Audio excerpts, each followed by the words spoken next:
Entonces, ahí estamos.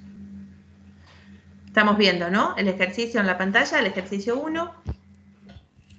En el ítem B, ahí ya hubo dificultades para hallar el núcleo y la imagen. Les recuerdo que el núcleo es el conjunto de vectores del conjunto de partida que se transforman en el cero, vector nulo, del conjunto del espacio de llegada. Y la imagen es un subespacio del conjunto de llegada que contiene a todos los vectores que son imagen de algún X del de partida.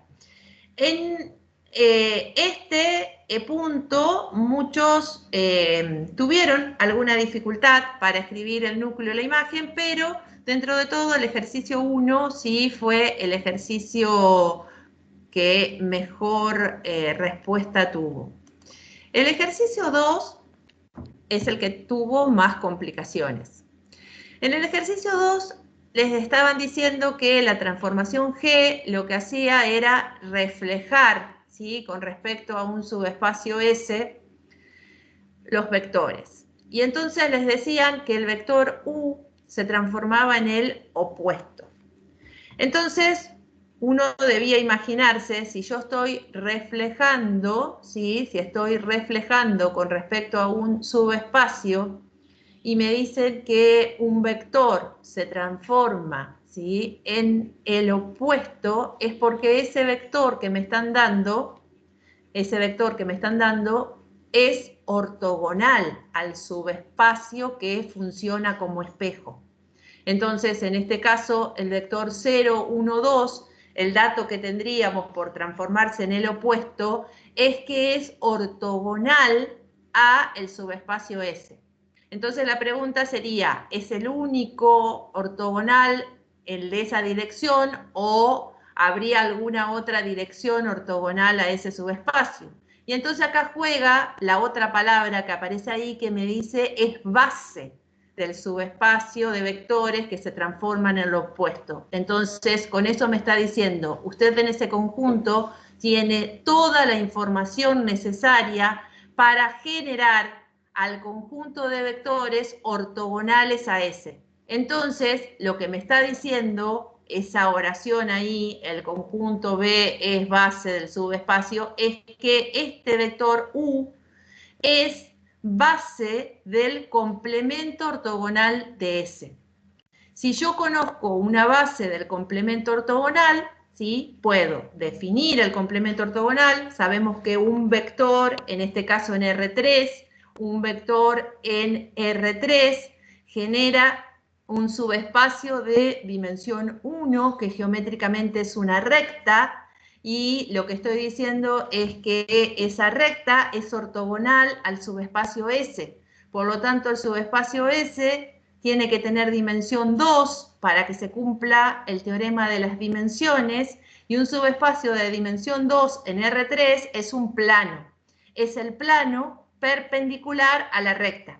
Si este vector U es perpendicular al plano, ese vector U es el normal al plano. Y puedo definir el plano S, que es un plano, entonces, perpendicular al vector 0, 1, 2 y que pasa por el origen porque es un subespacio.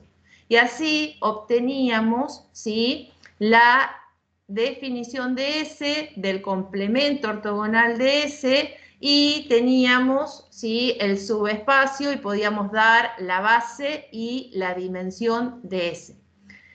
En general, a los que más les costó fue a los que tenían la transformación, en vez de ser de R3 en R3, era de R2 en R2, ¿sí? Y si es de R2 en R2, la diferencia está que el vector que les daban era la base de una recta perpendicular a la otra recta. ¿Por qué otra recta? Porque si el subespacio complemento ortogonal tiene dimensión 1, porque hay un vector en la base, y estoy en R2, el S tiene que tener dimensión 1, o sea, tiene que ser otra recta. Si a mí me daban un vector, ¿sí?, en R2, ¿sí?, lo que nosotros teníamos era un vector en R2, ¿sí?, yo tenía un vector, ¿sí? U en R2, entonces sé que el complemento ortogonal tiene que ser esta recta. Si esto estaba generando el subespacio complemento ortogonal de S, esta sería S, ¿sí? Los vectores que se transforman en el opuesto, ¿sí? Son los vectores que son ortogonales a esta recta. Y supónganse, si este vector U, ¿sí? Si ese vector U es un vector de R2 que tiene componentes, no sé, pongo cualquiera, menos 1, 2, yo lo que tengo que buscar para generar esta recta es un vector que sea perpendicular a ese vector U. Entonces, un vector perpendicular a ese vector U para generar el subespacio S podría ser, por ejemplo, el 2, 1. ¿Por qué el 2, 1? Porque si yo hago el producto interno entre U y B, ¿sí? Compruebo que me da 0, o sea que son ortogonales. Por lo tanto, si esos vectores que se transformaban en el opuesto tenían la dirección del menos 1, 2, la recta S tiene la dirección del vector 2, 1. O sea que el subespacio S, ¿sí? El subespacio S estaría formado por los vectores X, Y de R2, tales que sean, ese vector X, Y sea paralelo, vamos a poner acá un alfa a esa recta, para todo alfa. Si quiero dar la ecuación de esa recta, la puedo dar tranquilamente porque puedo obtener qué genera ese vector 2, 1, estudiando lo que genera ese vector 2, 1. O sea que así de simple era ese ejercicio. Lo mismo para esto en R3, que era el plano, entonces, en este caso, en R3, ¿sí? El subespacio S, habíamos dicho, lo voy a escribir, el subespacio S sería el conjunto de vectores de R3 que resultan ser normales a ese vector, entonces me queda 0 por X más 1 por Y más 2 por Z, el plano pasa por el origen y ahí tengo la ecuación del plano. Los autovalores de G, habíamos dicho que en una reflexión los autovalores eran 1 y menos 1. Y luego tenía que identificar a los autovectores, que eran, si lambda era igual a 1, los vectores que permanecían invariantes son los que están parados en el espejo mismo, o sea, en S, y tenía que poner quién era S. Y los que se transformaban en el opuesto son los que están en el complemento ortogonal de S. Este fue el ejercicio, este y el 4, no, el 3 también tuvo sus dificultades, vamos a decir la verdad. ¿Qué más les ha costado? ¿Alguna pregunta con respecto a esto? ¿Les quedó claro lo que se preguntaba acá? ¿O alguien tiene alguna consulta para hacer? Yo por mi parte lo entendí. Bien. Gracias, Nicolás, por responder. Vamos a avanzar entonces. El ejercicio 3, en el ejercicio 3 tenían que decir, bueno, en el primer caso a algunos les preguntaba si era LI, en el otro le preguntaban si era base del subespacio, que en realidad le está preguntando lo mismo, porque para ser base del subespacio tiene que ser LI. Entonces ahí había que analizar si el sistema era compatible determinado o compatible indeterminado, el sistema homogéneo, para saber si era LI o no lo era.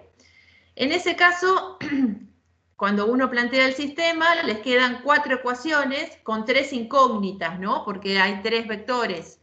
Y ahí hubo algunas dificultades para trabajar ese sistema homogéneo. Lo mismo luego cuando tuvieron que ver si el subespacio que generaba, bueno, en algunos grupos el conjunto era LI y en algunos temas el conjunto no era LI, ¿sí? Había de las dos posibilidades, y el subespacio S en algunos grupos era de dimensión 3 y en algunos grupos era de dimensión 2, que dar la base y la dimensión.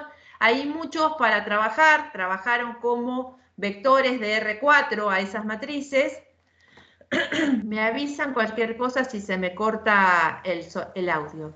Sí, sí, igual recién se le cortó un cachitito, pero se entendió igual lo que dijo. ¿Sí? Bien.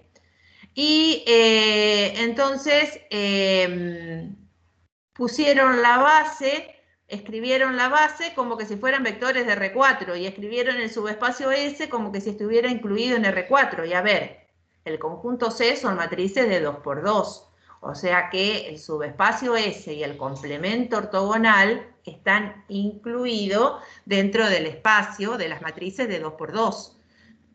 Para trabajar, es cierto que uno busca se usa eso que es isomorfo con R4 y lo piensa como vectores de R4, pero cuando tengo que dar la respuesta, tengo que volver luego al espacio donde estoy, que en este caso es el de las matrices de 2 por 2. La pregunta C, casi todos lo hicieron bien, con mayor o menor justificación. Ahí eso es algo que tienen que aprender a rellenar los vacíos, porque hay quienes ponen las cuentas sueltas y les falta como ponerle palabras, decir, bueno, esto lo puedo afirmar porque tal cosa, y entonces esto lo puedo decir por tal cual otra, ¿sí? A algunos todavía les falta eso de expresar la justificación del paso a paso. Otros lo han hecho muy completo. La verdad que hay algunos exámenes que están justificados muy completos. Y la última pregunta, en esta no interpretaron la consigna porque había dos transformaciones. Y acá les decía bien, o sea, la F era la que transformaba el cuadrado o ABC en el cuadrado o A1, ¿sí? B1, C. O sea, este cuadrado en este. Y ahí me podrían decir, bueno, ¿sí? Que algunos lo hicieron a partir de una rotación. Entonces, cuidado, porque es una rotación en sentido horario de 90 grados alrededor del eje Z. Lo podría haber pensado como una rotación. Hay quienes también lo pensaron como una reflexión con respecto a un plano que cruzaría acá como en diagonal, ¿sí? Por el primer octante, hicieron como una reflexión, dijeron este, ¿sí? Se refleja y se transforma en este, y fue correcto también, eran dos transformaciones que se ajustaban, ¿sí? A eso, y después la G no tenía que ni rotar ni reflejar. La G solamente era la que de este cuadradito pasaba a este. ¿Y qué es lo que hace de este cuadradito, si yo quiero pasar de este a este? Lo que está sufriendo es un estiramiento. Lo estoy dilatando solamente en la dirección del eje X. Entonces, muchos a la G ya la pusieron como la composición, y la composición venía después, ¿sí? Entonces, primero le decían desglose y piense, bueno, la primera transformación lo que hace es a este cuadrado lo transforma en este, y luego la otra transformación lo que hace es estirar el otro cuadrado. Dependiendo del tema, era como giraban, pero casi todas las transformaciones se podían pensar así. La primera o era una rotación, que podía haber sido en sentido horario o antihorario, según el tema, o una reflexión.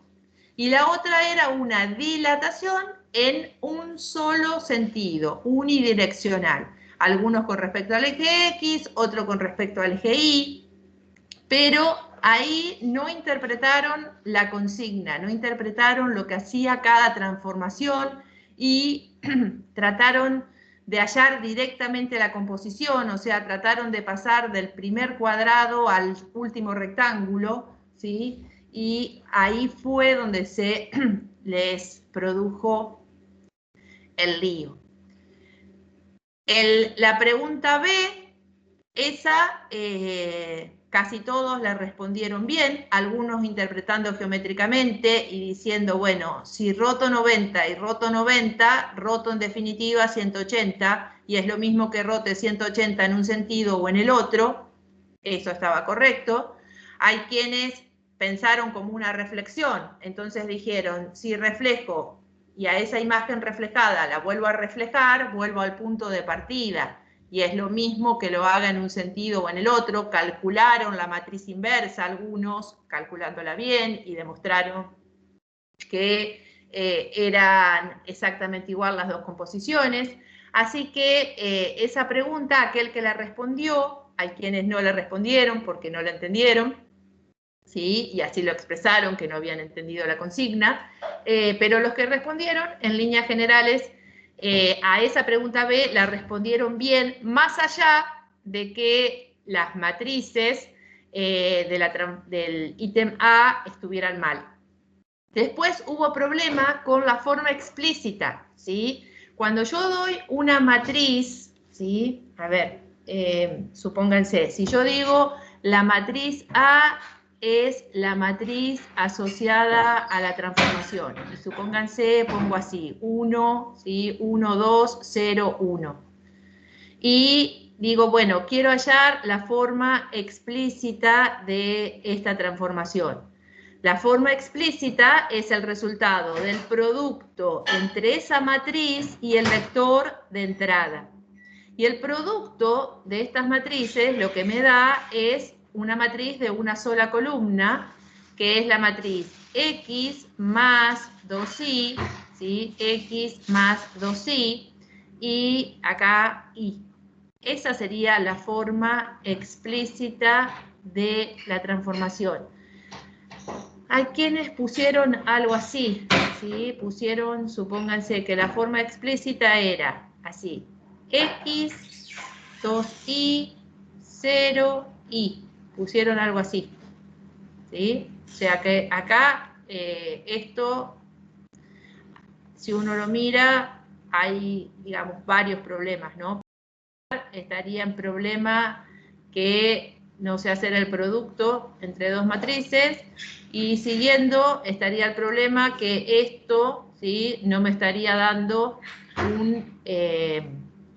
un elemento de R2, y la transformación, ¿sí? Era una transformación que transformaba vectores de R2 en vectores de R2.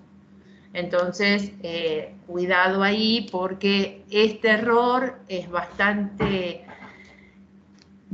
grave si uno lo piensa como error. Ustedes me pueden decir, me distraje, y entonces uno puede entender que por ahí puede ser una distracción, pero es una distracción que me lleva a un error grave. Bueno, ¿alguna pregunta? ¿A alguien le quedó alguna duda con respecto al temario? ¿Tienen algo para observar o podemos continuar? ¿Están abiertos a preguntar? ¿Sí? Después van a encontrar las correcciones y lo que está marcado, y ya les digo, aquellos que tengan que dar el coloquio, ¿sí? Yo pensaba el coloquio, bueno, acá tengo la fecha, esperen, que les decía que les había puesto. La próxima clase es la actividad de cierre, ¿no? Yo pensaba que por ahí algunos podrían rendir el coloquio en esta actividad de cierre, pero si me dicen que tienen el parcial de análisis al jueves siguiente, el 26, no creo que esa fecha les cuadre para dar el coloquio, ¿sí? Los Profe, que tengan que dar pregunta, coloquio. igual el Sí. coloquio es como, digamos, justificar nuestro examen. No, en el coloquio van a tener, de acuerdo a lo que en tu examen estuvo, digamos, Vamos a decirle mal. mal, vamos a decirle mal, bueno, si querés, por ahí mal, o por ahí no definitivamente mal, sino que no queda claro si lo estás aplicando bien o tenés dudas, entonces, Claro, sí. ¿sí? Vas a tener un ejercicio similar a eso, lo vas a tener que hacer primero, o sea, se te van a dar un par de minutos para que lo hagan en la hoja, ¿sí? Y luego, sí, va a ser un oral en donde lo van a tener que justificar. Y uno se abre a la posibilidad de que nosotros le repreguntemos. O sea, no es solamente escrito como fue el parcial, sino que van a tener algún ejercicio que resolver y después defenderlo, como dijiste vos. ¿sí? Pero eso sería. Es personal porque no van a tener, no tuvieron por ahí las mismas dificultades, pero eso sería el coloquio. ¿Respondí a tu pregunta, Nicolás, o te quedó alguna Claro, duda? sí, lo que quería saber era si iba a ser algo más complicado, porque yo no sé cómo llego con las materias, pero a lo mejor si yo tengo que rendir el coloquio, capaz puedo ese día. Ah, bien. Bueno, entonces yo ahora cuando estén ustedes luego haciendo la parte práctica, me voy a ir comunicando con cada uno de ustedes y les voy a ir planteando la situación, ¿sí? De cada uno de ustedes y les voy a ir, y ahí vemos, ¿sí? Qué fecha les queda mejor, si el 25 o el 2 de diciembre, ¿sí?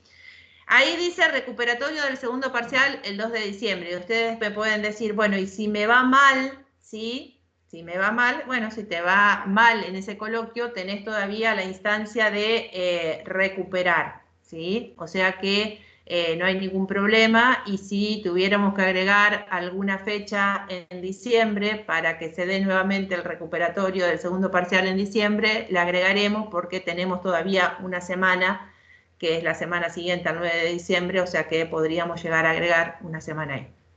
Así que no habría problema. Las fechas de febrero que me preguntabas, Marco, son 5 de febrero y 10 de febrero. El 5 es un viernes y el 10 es un miércoles. ¿Qué pasa en febrero? En febrero los recuperatorios no respetan día de cursada como pasa en diciembre, ¿sí? Entonces, ¿sí? Yo, por ejemplo, el viernes 5 estoy usando un día que me dijeron recién que tenían física, ¿no? Entonces, por ahí quizás les coincide con un examen de física. En ese caso, lo que ustedes tienen que hacer es plantearme a mí la situación, ¿sí? Nos escriben, a mí, a Mariela, y nos dicen, yo el 5 de febrero tengo que rendir un recuperatorio de física.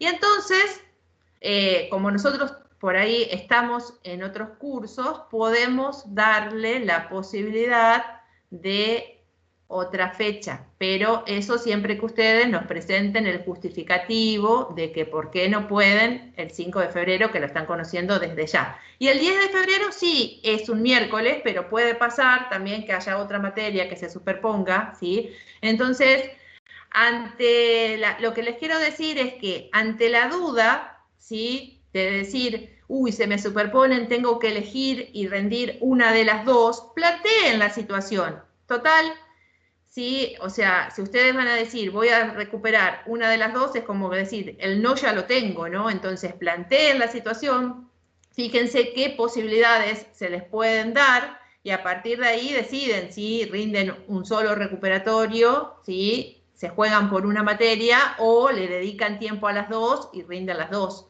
Pero no se pongan ustedes mismos la limitación, traten de plantearlo, ¿sí? Por ahí va a haber situaciones en donde se les va a decir, no, mirá, esa fecha es la única y no hay opción, ¿sí? Y a veces van a recibir, sí, mirá, podés venir tal fecha, y se les puede dar esa posibilidad. ¿Alguna pregunta?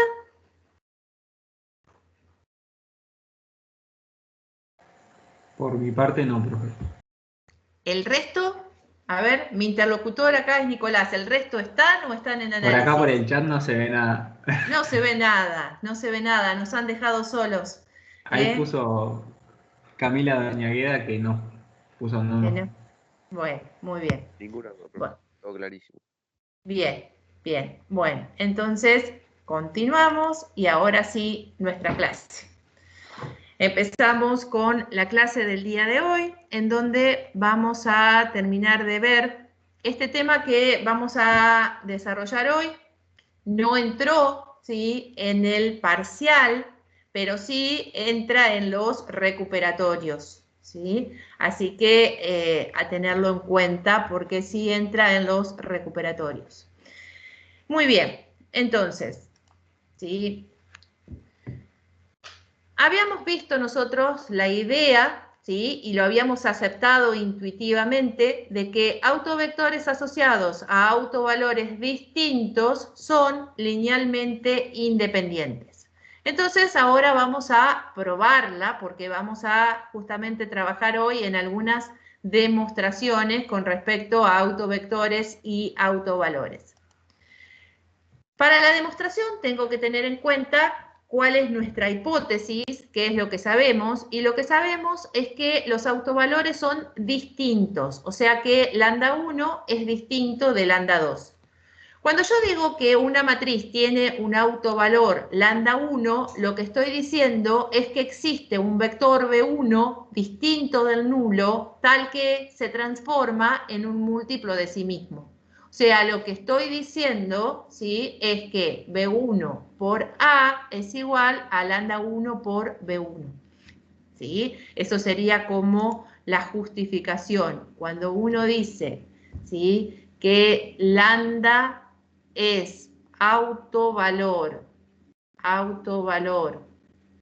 de A, ¿sí?, o podría decir también de F, es independiente, donde F es una transformación que se aplica de B en B y A es una matriz cuadrada, lo que está diciendo es que existe, ¿sí?, un vector X no nulo, existe un vector X no nulo, tal que se transforma, ¿sí?, tal que se transforma ese vector en el múltiplo de ese vector, ¿sí?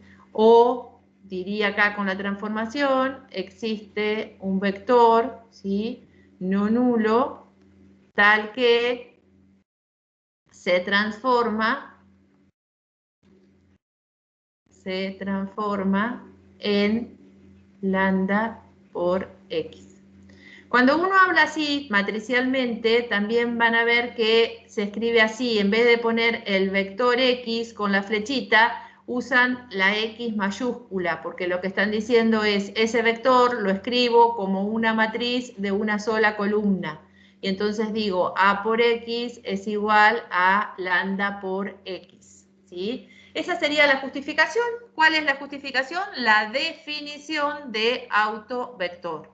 Eso es lo que sabemos. ¿Qué es lo que queremos probar?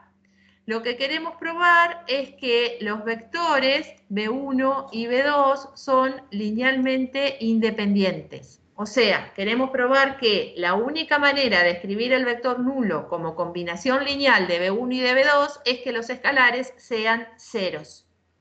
Entonces, para probarlo, vamos a partir de lo que sabemos, ¿sí? Entonces, en ese sistema homogéneo que queremos resolver, para que los vectores sean linealmente independientes, ese sistema debería resultar ser compatible determinado. Lo que voy a hacer en esa igualdad es multiplicar, ¿sí?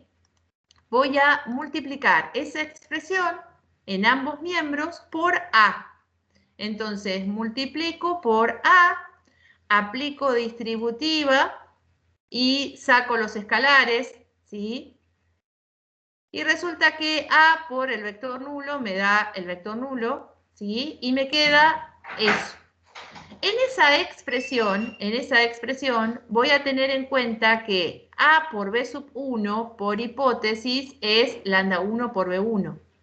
Y A por B sub 2 por hipótesis es igual a lambda 2 por B2. Y lo voy a reemplazar porque tengo ese dato conocido. Ese lo traigo y reemplazo y me queda ahí. Y ahí, esa expresión la voy a llamar 2. ¿Sí? Ahora, ¿sí?, sobre la expresión 1, voy a volver sobre el sistema homogéneo, sobre esta expresión. Lo que voy a hacer es multiplicar ambos miembros por lambda 1. Entonces, multiplico ambos miembros por lambda 1 por el vector nulo me da el vector nulo, y me queda esa expresión que tengo ahí. Entonces, ¿sí?, lo que voy a hacer ahora es entre esas dos expresiones que he llamado 2 y 3, las voy a restar miembro a miembro. Resto miembro a miembro estas dos últimas expresiones y lo que me queda es esto. Si yo resto miembro a miembro, esto se cancela con esto, ¿sí? Y acá me queda la diferencia. Puedo sacar alfa 2, ¿sí? De factor común, y puedo sacar al vector b sub 2 de factor común, y me quedaría entonces esto. Eso me tiene que dar el vector nulo. Resulta que para que me dé el vector nulo, ¿sí? La condición es que alguno de los factores sea 0. Entonces, yo sé que b sub 2 no es el nulo porque es un autovector, o sea que no es el vector nulo.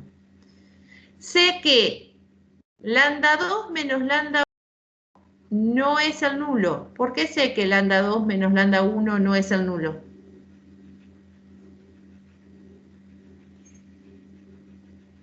¿Por qué puedo decir eso? Porque sé que son números distintos. Entonces, si son distintos, no me puede dar la diferencia igual a 0. Eso es distinto de 0. Entonces, la única opción posible es que alfa 2 sea 0. Si alfa 2 es 0, reemplazo y resulta que me da que alfa 1 también es 0. Y entonces demostramos que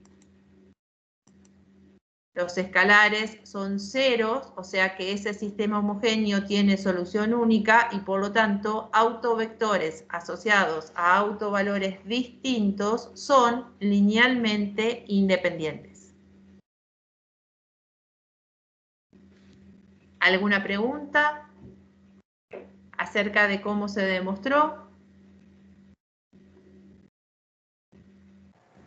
No, por ahora. Muy bien. Entonces, continuamos y vamos a demostrar algunas de las propiedades que tenemos enunciadas de los autovalores y los autovectores. Entre estas propiedades, nosotros decimos, ¿sí?, que si uno dice que B es un autovector de A, entonces existe un solo autovalor, ¿sí? O sea, cada autovector está asociado a un solo autovalor. Ustedes piensen que si yo digo que B es un autovector asociado al autovalor 2, ¿sí? Lo que estoy diciendo es que ese vector se transforma en el doble. No podría estar asociado en forma simultánea al autovalor 4, supónganse. Porque Profe, ¿qué estaría? perdón. Sí. Acá Marco pide si podés sacar el cartel negrito. Sí, cómo no. Lo sacamos. Ahí Yo está. le estaba volviendo lo mismo justo también. Ahí sí, gracias. Ahí está. Bueno, perfecto. Muy bien. Entonces, acá tenemos las propiedades y les decía, entonces, un autovector no podría estar asociado al 2 y al 4 porque estaría diciendo que se transforma en su doble y en su cuádruple. Y nosotros sabemos que no podría tener dos imágenes distintas porque si es una función, cada vector tiene una única imagen. Entonces, ahí vemos que ¿sí?, un autovector está asociado a un solo autovalor. Bueno, si una matriz ¿sí?, es no singular, o sea, es una matriz que tiene inversa, entonces, si esa matriz tiene autovalor lambda, su inversa tiene autovalor 1 sobre lambda, esa la vamos a demostrar ahora a continuación. Si una matriz no tiene inversa, entonces 0 es un autovalor. Si es una matriz triangular o diagonal, los autovalores coinciden con los elementos de la diagonal, ¿sí? Vamos a demostrar a continuación.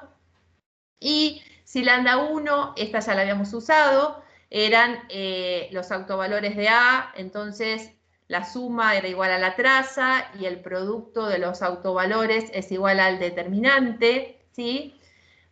Si lambda es autovalor de A, entonces lambda al cuadrado es autovalor de A al cuadrado.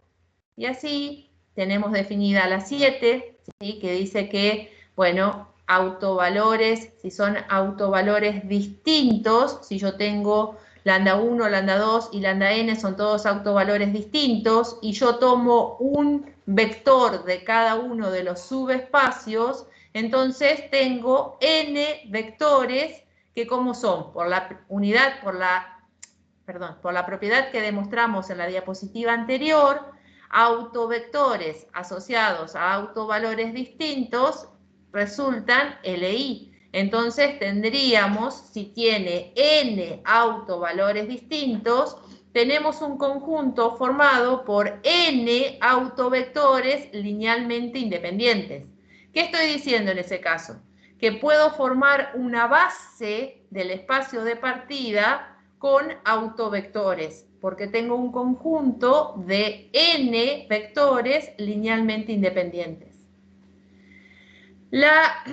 El autovalor A, ¿sí?, tiene una multiplicidad que es la multiplicidad algebraica, ¿sí?, que era la cantidad de veces o la cantidad de factores que se anulaban en la ecuación característica cuando lambda toma ese valor.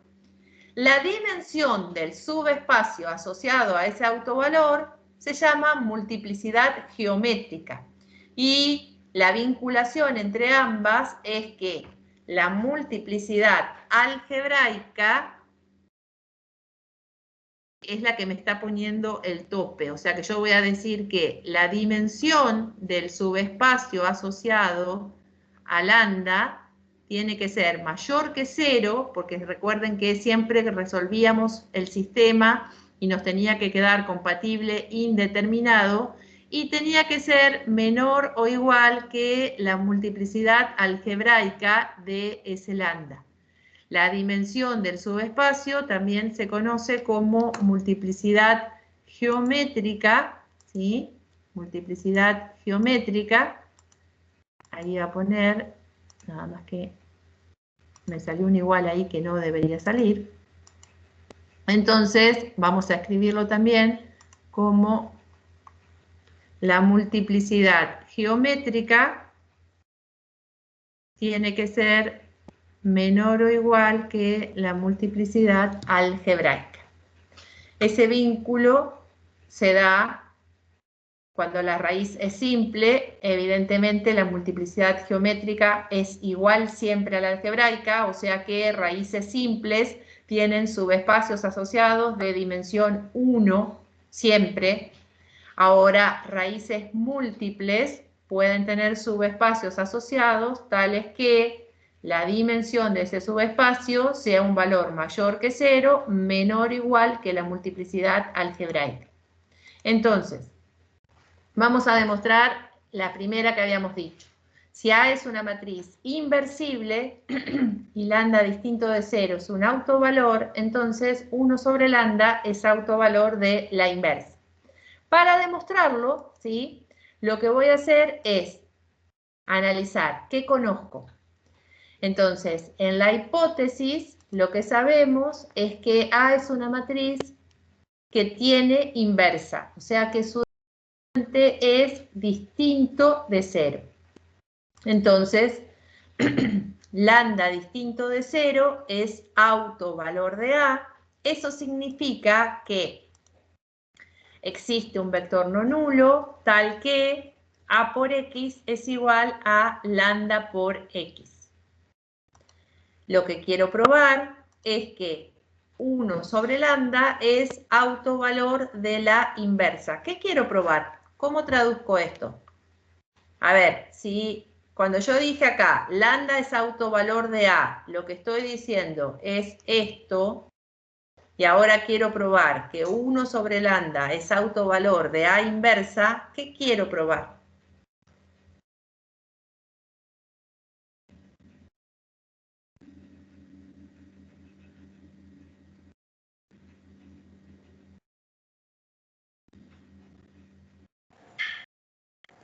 Perdón, profe, no escuché la pregunta.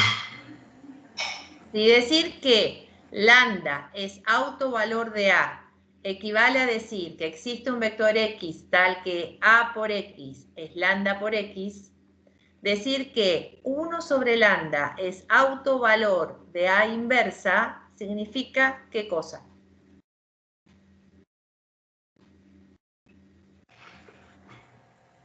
Sería que A por X, no, a ver.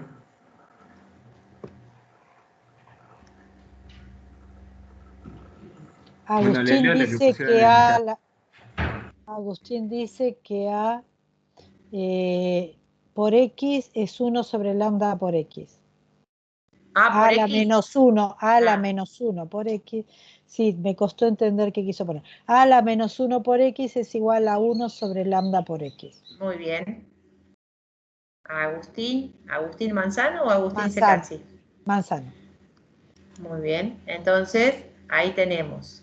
Existe un vector tal que la inversa de A por X es igual a 1 sobre lambda por X. Muy bien. Y ahí eso lo expresamos, ¿sí? Esto es importante, que aprendan a hacer como esa traducción de decir, bueno, a ver, esto que me está diciendo, ¿qué es lo que me dice? Me dice esto, ¿sí? Hacer esa traducción, ahí está la clave del ejercicio. Entonces, vamos a demostrarlo. Partimos entonces de lo que sabemos, por hipótesis sabemos que A por X es lambda por X, sabemos que existe la inversa de A, entonces multiplico ambos miembros por la inversa de A, y resulta que la inversa de A por A, acá, esto, ¿a qué es igual? La inversa de A por A, ¿a qué es igual? A la identidad. A la identidad. Entonces ahí me quedaría la identidad por X y sé que este número es distinto de 0, ¿sí? Me dicen que ese número es distinto de 0. Entonces puedo multiplicar ambos miembros por 1 sobre ese número lambda. Entonces ahí aplico la propiedad, ¿sí?, asociativa mixta y saco el lambda afuera, reemplazo por la identidad y multiplico por 1 sobre lambda. De tal forma que este lambda que está acá se cancela con este lambda que está acá y en este segundo miembro llegué a esto. En este segundo miembro llegué a esto. Y en el primer miembro, fíjense, ¿qué me quedaría en el primer miembro? La identidad por X es X. Entonces me queda lo que tengo en este segundo miembro y probé esa igualdad. Demostramos la afirmación de que si A es una matriz que tiene inversa y tiene autovalor distinto de 0, entonces el autovalor de A inversa es 1 sobre lambda. Si a mí me dicen, por ejemplo, ¿sí?, me dicen que f de 3 en R3 tiene, ¿sí?, un vector v distinto de 0 tal que f de b es igual a 3b. ¿Qué me están diciendo ahí?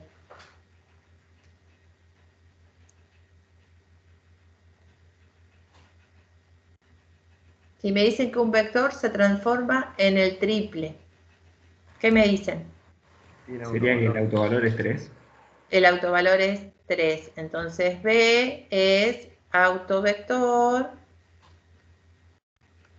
asociado al autovalor 3. Entonces, la pregunta es, ¿cuál es el autovalor? ¿Cuál es el autovalor de la inversa?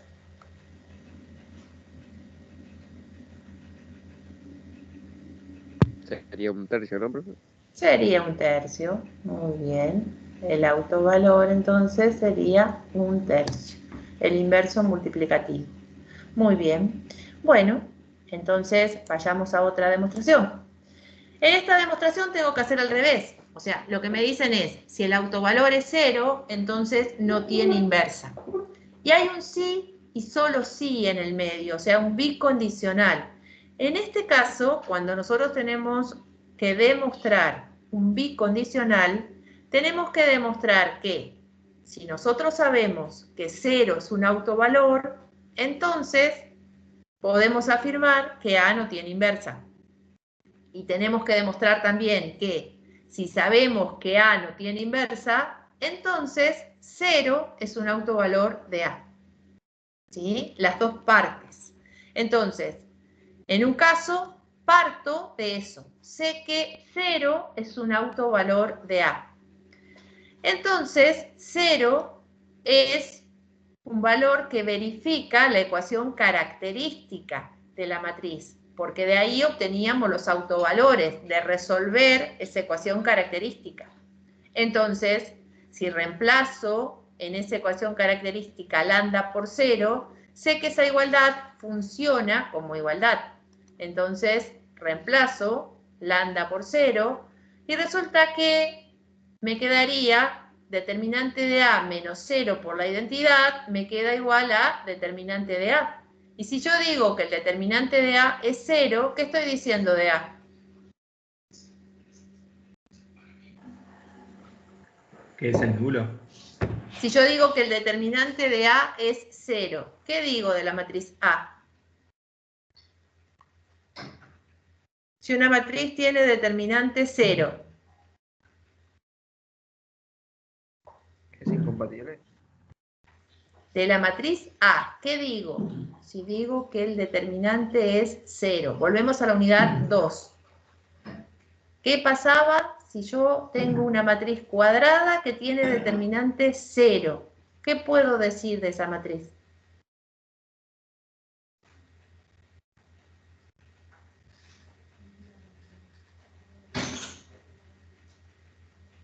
Algo de la inversa, profe. Me acuerdo que era. Creo que si el determinante es igual a 0 no tiene inversa. O al No revés. tiene inversa. Muy bien. Y es un sí, solo Y sí, o sea acá que al derecho y al revés. Es lo Mariano mismo. también decía que no tiene inversa. Que no tiene inversa. Muy bien. Entonces, lo que estoy diciendo es que no existe la inversa de A. Y demostré, ¿sí? Demostré en este sentido. Acabamos de demostrar en ese sentido. Ahora vamos a demostrar, ¿sí? En el otro sentido. O sea, voy a partir de este lado, voy a decir no existe la inversa de A, y voy a llegar como conclusión final a que 0 es autovalor de A. Entonces, si no existe la inversa de A, lo que estoy diciendo es que el rango de A es menor que N. O sea, estoy diciendo que las columnas de A no son linealmente independientes, no me dan las N columnas información relevante, sino que cuando pivoteamos, alguna se hace 0, alguna fila se hace 0. Entonces, estoy diciendo que el rango de A es menor que N. Y si yo digo que el rango de A es menor que N, entonces la dimensión del núcleo es mayor que 0. ¿Por qué digo que la dimensión del núcleo es mayor que 0? Porque el sistema homogéneo A por X igual al nulo, ¿sí? A por X igual al nulo, si A tiene rango menor que N, si esta matriz A en este sistema tiene rango menor que N, por el teorema de Roche-Frobenius, el sistema es compatible indeterminado.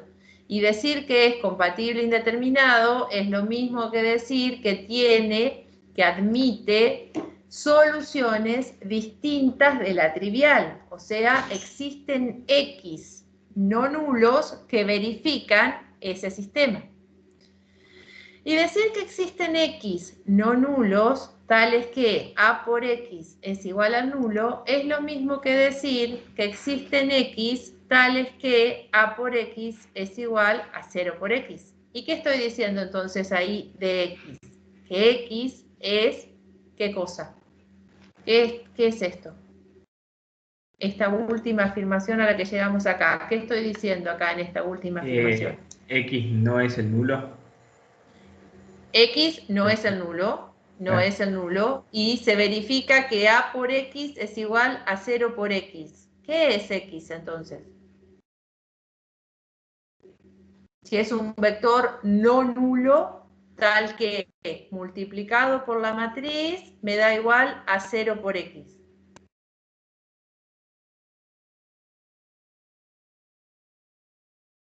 Es un vector no nulo, tal que si le aplico la transformación, se transforma en 0 por X.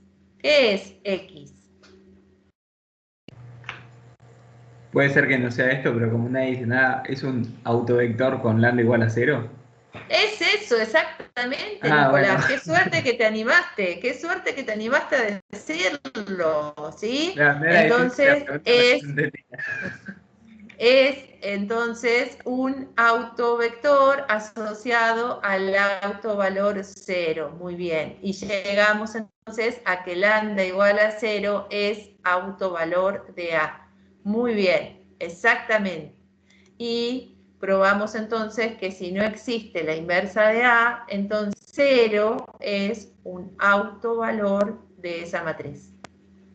Una matriz que no tiene inversa, ¿sí?, tiene autovalor 0. ¿Qué transformación geométrica de las que vimos y discutimos bastante tenía autovalor 0? ¿Cuál transformación de las geométricas que vimos? Las proyecciones, muy bien. Las proyecciones tienen autovalor 0. Y fíjense, las proyecciones no tienen inversa, ¿no? Porque uno tiene infinitos vectores que se transforman en el mismo vector. Por ejemplo, si estoy proyectando con respecto al plano XY, supónganse que estemos proyectando con respecto al plano XY, ¿no? Tengo el plano XY, es este, y estoy proyectando con respecto a ese plano. Todos los vectores que están sobre el eje Z, ¿en quién se van a transformar? En el nulo.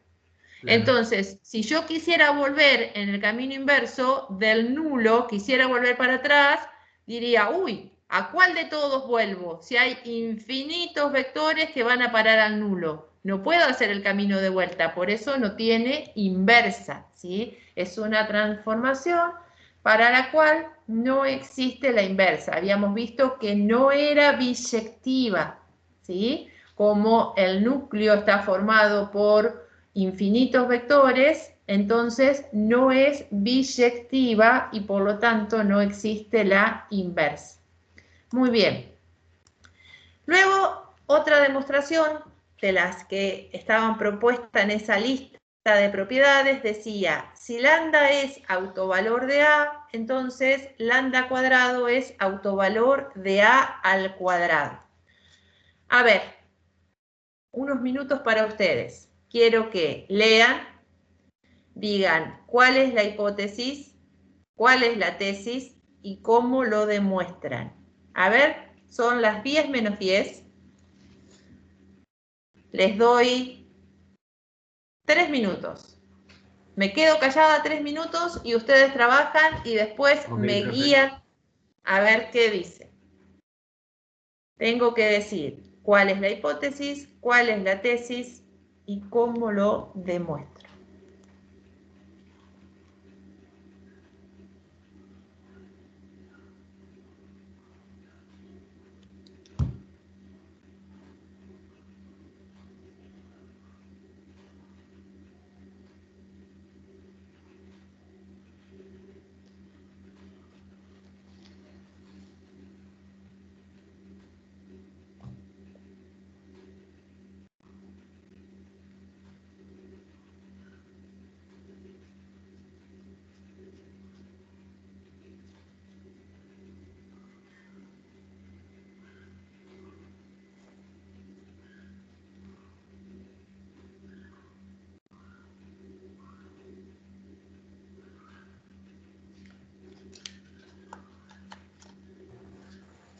Profe, pregunta.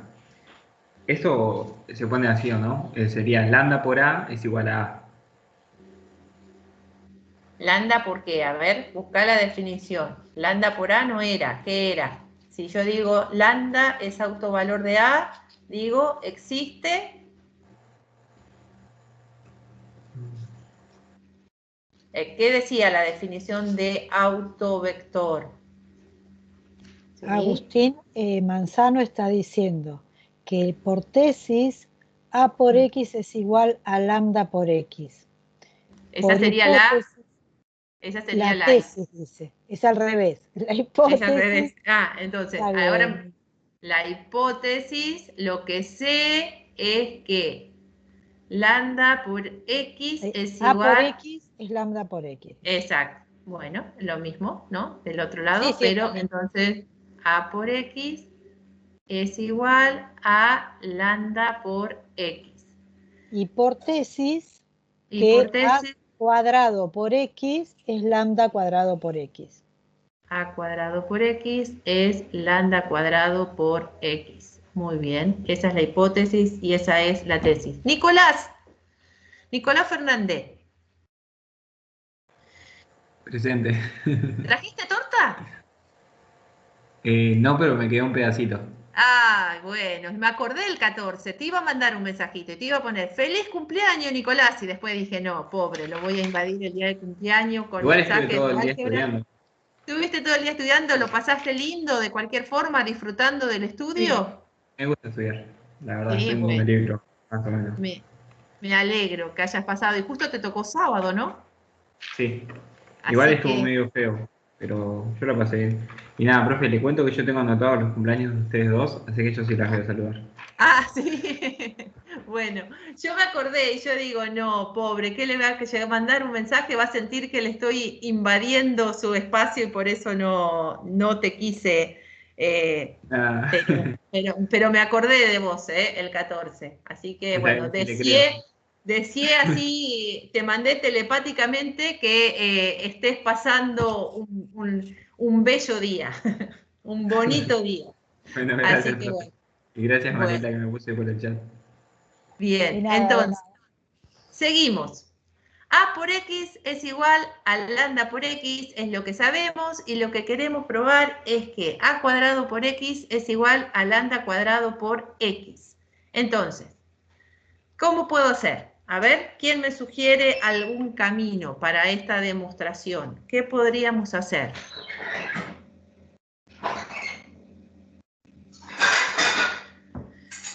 Puedo partir de lo que sé, ¿no? Sé que A por X es igual a lambda por X. Y podríamos multiplicar ambos miembros por A. Entonces, multiplico ambos miembros por A. Y resulta que me queda, en esto me queda que A cuadrado es igual a lambda por A por X.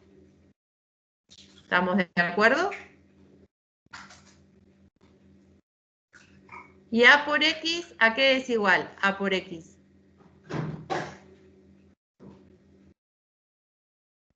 Ah, lambda Lambda por por X. A lambda por X. Entonces, A cuadrado por X es igual a lambda por X.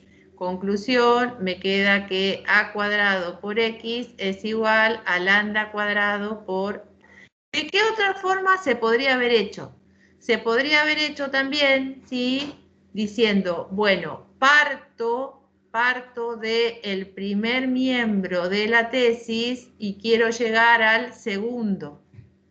Entonces, digo, A cuadrado por X es lo mismo que A por X. Desdoblo este A cuadrado. Y ahora digo, en vez de tener vinculado A con A, voy a vincular A con X, porque A por X, por hipótesis, es lambda por X. Y ahí podría sacar factor común lambda, ¿sí? Por la propiedad asociativa mixta, volver a usar la hipótesis y resulta entonces que llego a que es lambda cuadrado por x. Partí del primer miembro y llegué al segundo miembro y demostramos. Fíjense la diferencia. Cuando parto de la hipótesis, trabajo con la igualdad, ¿sí? Y a la igualdad, a ambos miembros de la igualdad, les voy multiplicando por, en este caso por A, y transformando.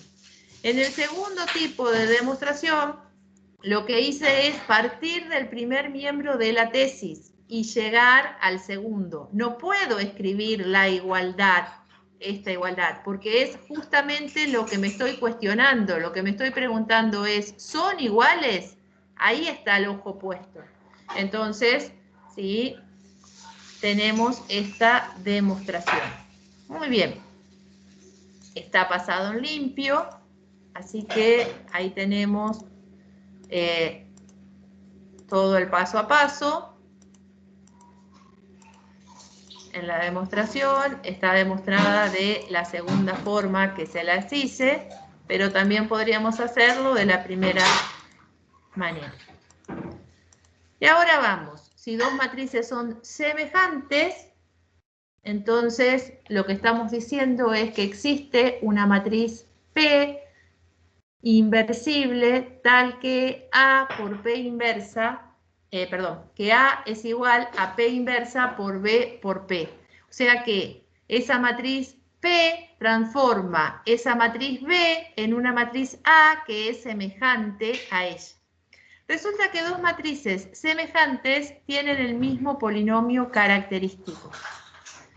Cuando uno dice cuál es el polinomio característico de la matriz A, lo que está diciendo es el determinante de A menos lambda por I. Entonces, eso es lo que vamos a escribir. El polinomio característico de la matriz A es el determinante de A menos lambda por I. Pero resulta que estamos diciendo que A es semejante a B. Entonces, lo que estamos diciendo es que A es igual a P inversa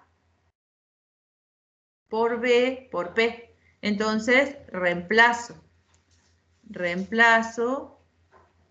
me queda ahí, y lo que hago ahora es transformar ese determinante, que es el determinante de una resta, de una diferencia, lo tengo que transformar para poder aplicar y desdoblar, pero resulta que el determinante de una suma no es igual a la suma de los determinantes, entonces tengo que transformar algo para que se pueda desdoblar ese determinante.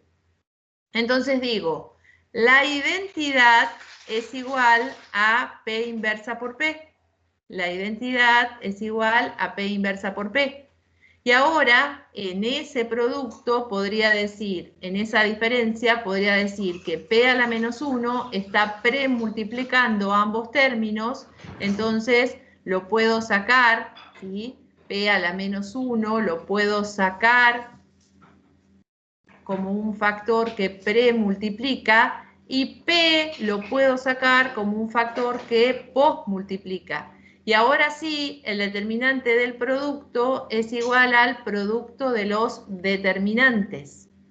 Aplico la propiedad y resulta que, como tengo el determinante de P inversa, el determinante de P inversa, allá lejos y hace mucho, en la unidad 2, habíamos visto que era igual a 1 sobre el determinante de P, que era un número distinto de 0, porque P era inversible, y entonces puedo cancelar esos factores, simplificarlos, y me queda que es igual al determinante de B menos lambda por I, que es el polinomio característico de B.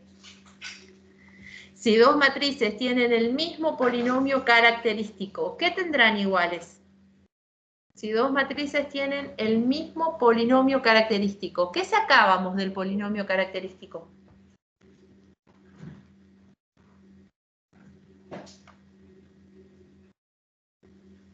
¿Qué obteníamos? Del polinomio característico, ¿qué obteníamos? Yo, profe, no me acuerdo. ¿Qué sacábamos sacábamos del determinante de A menos lambda por I? ¿Qué nos interesaba de esa ecuación? Era la ecuación característica. Todas las palabras son familiares ahí. La ecuación característica me permite sacar los valores característicos. ¿Y qué eran los valores característicos?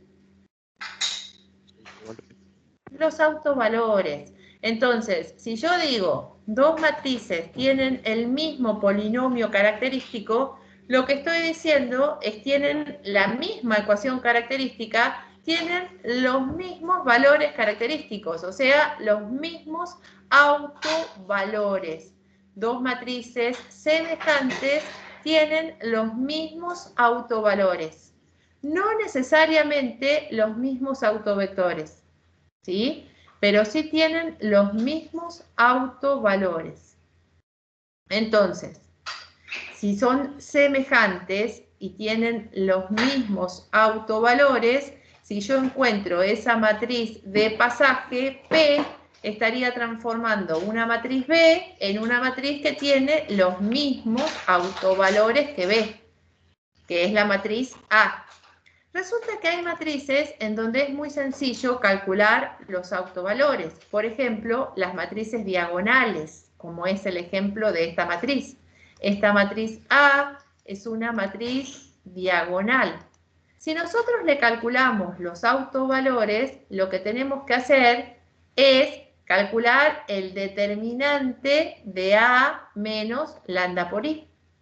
Entonces, si calculamos ese determinante, que es el polinomio característico de esa matriz, y le calculamos las raíces, o sea que lo igualamos a 0, es fácil detectar que este producto se va a hacer 0 cuando lambda sea igual a 1, 1, o cuando lambda sea igual a 2, 2, o cuando lambda sea igual a sub nn. O sea que los autovalores de A son los valores de las diagonales.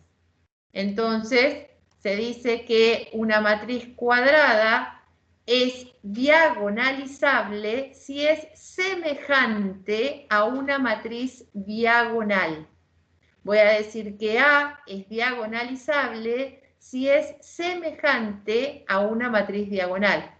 Pero para que sea semejante a una matriz diagonal, tiene que existir una matriz P inversible tal que P inversa por A por P me da igual a esa matriz diagonal. Y resulta que la diagonal tenía en la diagonal a sus autovalores y D tiene los mismos autovalores que A, porque habíamos demostrado que dos matrices semejantes tenían los mismos autovalores. Por lo tanto, la matriz diagonal es la matriz que tiene en su diagonal a los autovalores de A. Y P, si D tiene los autovalores, P, ¿a quién va a tener? A los autovectores. P tiene que tener en sus columnas a los autovectores de A. Pero P tiene que ser inversible. Entonces, yo tengo que tener n columnas linealmente independientes para que exista P. Por lo tanto, voy a decir que A es diagonalizable si y solo si admite n autovectores Li. Nosotros en una de las propiedades dijimos, si tiene n autovalores distintos, si A tiene n autovalores distintos, habíamos dicho, entonces tiene n autovectores Li. Por lo tanto, si la matriz A tiene n autovalores distintos, entonces la matriz A es diagonalizable. El problema estaría entonces cuando A no tenga autovalores distintos, sino cuando tenga autovalores múltiples. Entonces, vamos a hacer acá la discusión. Si A tiene n autovalores distintos, n autovalores diferentes, entonces A tiene n autovectores LI.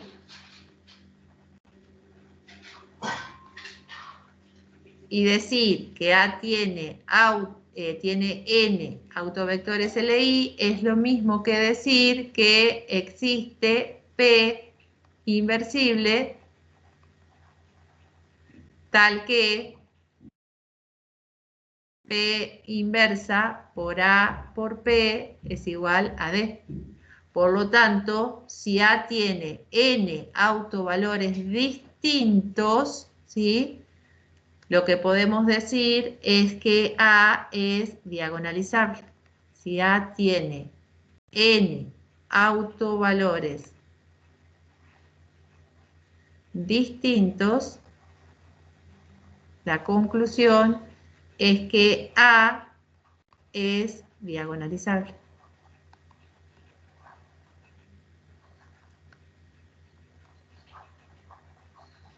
Ahora, ¿sí?, ¿qué pasa si A tiene un autovalor múltiple?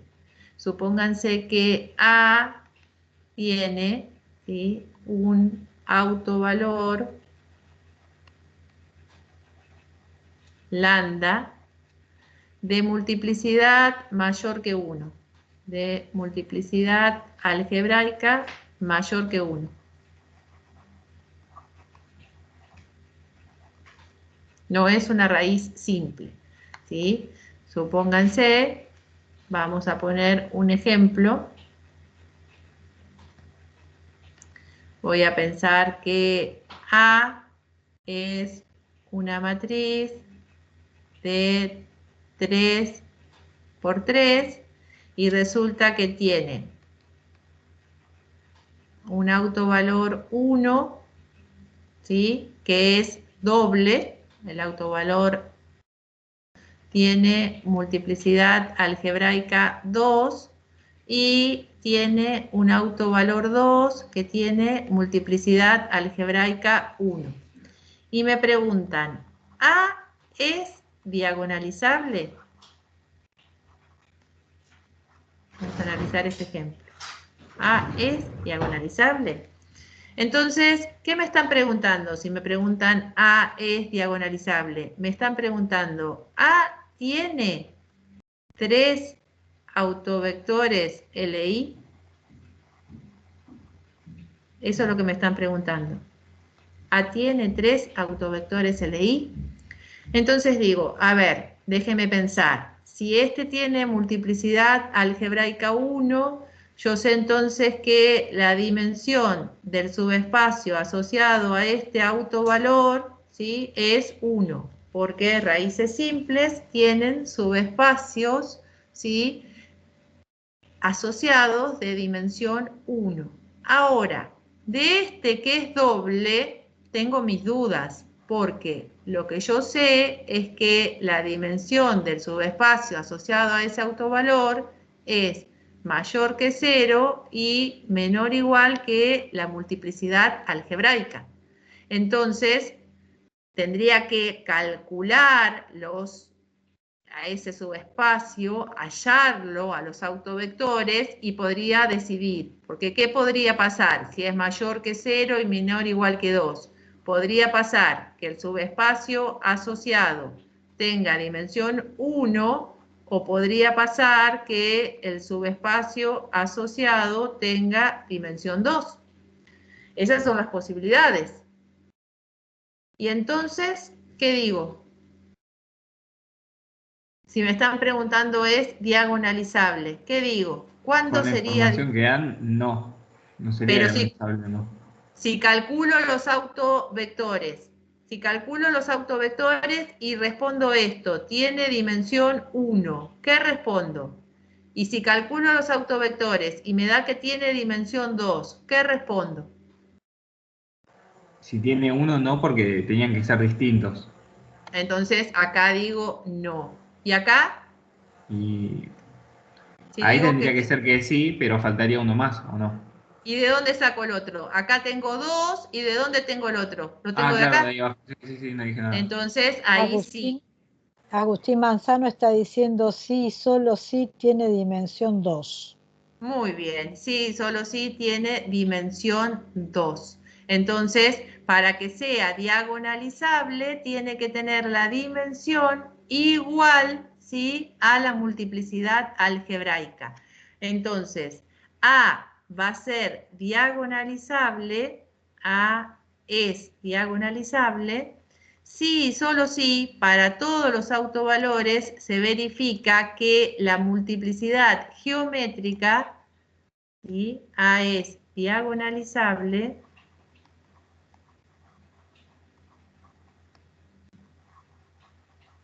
sí, y solo si la multiplicidad algebraica es igual a la multiplicidad geométrica. Tienen que coincidir, ¿sí?, para que sea diagonalizable. Para todos los autovalores tiene que pasar esto. Muy bien.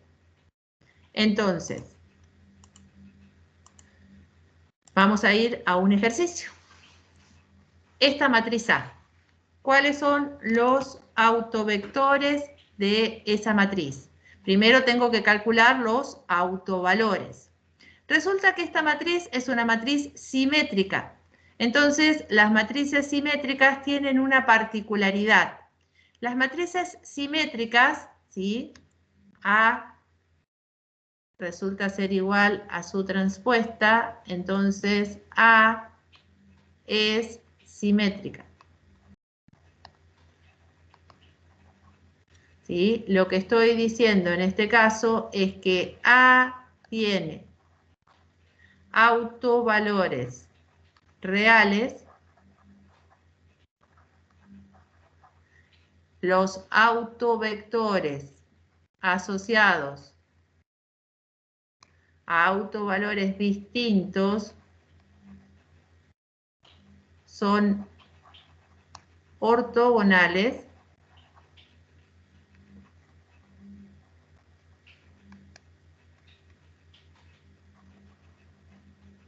y tiene una característica muy importante.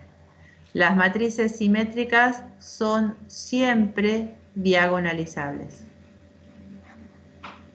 Entonces, tienen esa característica importante. Tiene autovalores reales, autovectores asociados a autovalores distintos son ortogonales y A es diagonalizable. Entonces, ¿sí?, si a mí me piden calcular los autovectores de A, calculamos los autovalores y me dan que los autovalores son, resuelvo la ecuación característica y me da que son 2 y 4, dos autovalores distintos. Entonces, los autovalores distintos tienen asociados autovectores que son ortogonales. ¿Cómo pruebo que son ortogonales estos autovectores? ¿Cómo pruebo que son autovectores ortogonales? ¿Cómo digo? ¿Sí? Si a mí me preguntaran acá, ¿cómo prueba usted que el subespacio asociado a lambda igual a 2 es ortogonal al subespacio asociado a lambda igual a 4? ¿Cómo lo pruebo eso?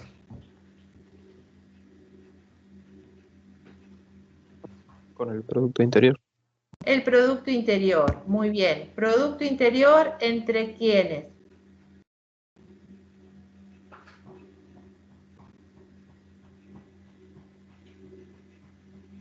¿Producto interior entre qué vectores? Acá, bueno, Agustín dice El entre 1, los 1 y el vectores. menos 1, 1. Bueno, los dos vectores de la base, entre el 1 menos 1 y el 1, 1, podría haber sido entre los genéricos también. Entonces, vemos que este producto interior me da 0, o sea que efectivamente los subespacios son ortogonales. Entonces, tenemos que subespacios asociados a autovalores distintos en una matriz simétrica son ortogonales. Si tenemos subespacios, ¿sí?, que son ortogonales, yo puedo sacar un vector de un subespacio, un vector del otro subespacio, y sé que van a ser linealmente independientes. Entonces, podríamos decir que existe la matriz P, ¿sí? Existe la matriz P, cuyas columnas son esos autovectores, tales que esa matriz P es inversible, ahí ya se la calculamos, a esa matriz inversa de P, y tal que el producto de P inversa por A por P me da una matriz diagonal. Fíjense que los autovalores en la diagonal aparecen en el mismo orden que ustedes formaron las columnas. 1 menos 1 era un autovector asociado al autovalor 2, y 1, 1 era un autovector asociado al autovalor 4. Por eso aparecen en ese orden, ¿sí? Acá dice, verificación del teorema de Cayley-Hamilton. El teorema me decía que toda matriz era raíz de su propia ecuación característica, entonces ahí probamos el teorema de Cayley-Hamilton, toda matriz es raíz de su ecuación característica, está probado ese teorema, y ese teorema, entre otras cosas, lo que permite es, por ejemplo, expresar, ¿sí?, una matriz inversa. Fíjense, acá yo tengo que A cuadrado menos 6 veces A más 8 veces la identidad me da igual a la matriz nula. Entonces podría decir A cuadrado menos 6A es igual a menos 8 veces la identidad. Y ahí podría decir, bueno, saco factor común A y acá me quedaría A menos 6 veces la identidad. Fíjense que si yo distribuyo A por A me da A cuadrado, A por la identidad me da A y llego a esto. Y si ahora paso ese menos 8 dividiendo, ¿sí?, divido ambos miembros por menos 8, me queda esto. Entonces yo podría asociar y podría decir que esta matriz por A me da la identidad. ¿Qué es lo que tengo entre corchetes?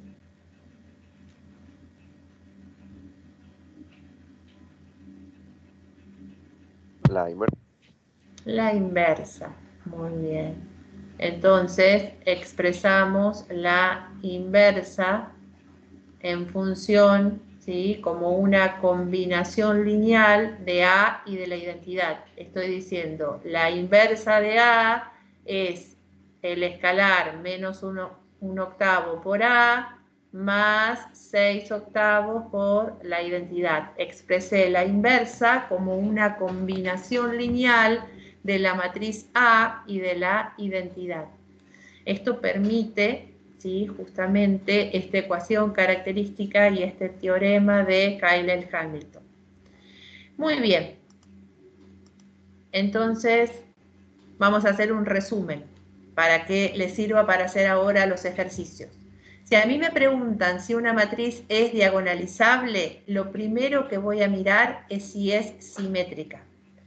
Porque si la matriz es simétrica, ¿sí?, yo digo A es simétrica, por lo tanto, toda matriz simétrica es diagonalizable, listo, ya puedo decir que sí, que es diagonalizable. Entonces, si la miré y resultó simétrica, ya tengo la respuesta. Si la miré y resultó que no es simétrica, ¿sí?, voy a tener que decir, deme unos minutos más, porque necesito saber algo más de la matriz. Entonces, si la matriz no es simétrica, lo que voy a preguntarme ahora es, ¿tiene todos autovalores distintos? Entonces, voy a calcular los autovalores.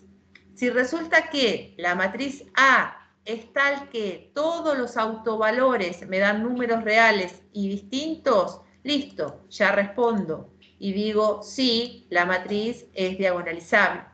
Si digo no, hay algún autovalor múltiple, entonces voy a tener que pedir unos minutos más y decir, espere, todavía no tengo la respuesta, porque tengo que calcular los autovectores. Y si resulta ser que para esos autovalores múltiples, con multiplicidad algebraica mayor que 1, yo demuestro que la multiplicidad geométrica es igual a la multiplicidad algebraica, o sea, demuestro que el subespacio tiene dimensión igual a la multiplicidad algebraica, entonces respondo sí, A es diagonalizable. Ahora, si llegara a ser que no, que la multiplicidad geométrica es menor que la multiplicidad algebraica, entonces voy a tener que responder A no es diagonalizable. Entonces, ahí tenemos el esquema de cómo voy pensando paso por paso, ¿sí? Para llegar a la conclusión de si una matriz es diagonalizable o no.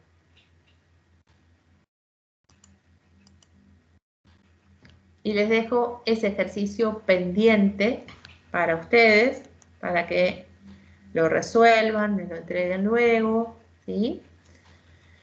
Eso queda pendiente de tarea. Ahora vamos a hacer el recreo.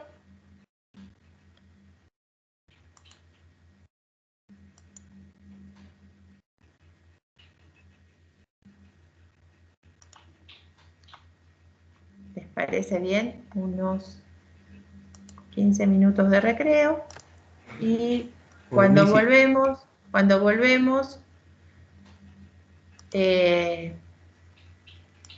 me voy a ir comunicando.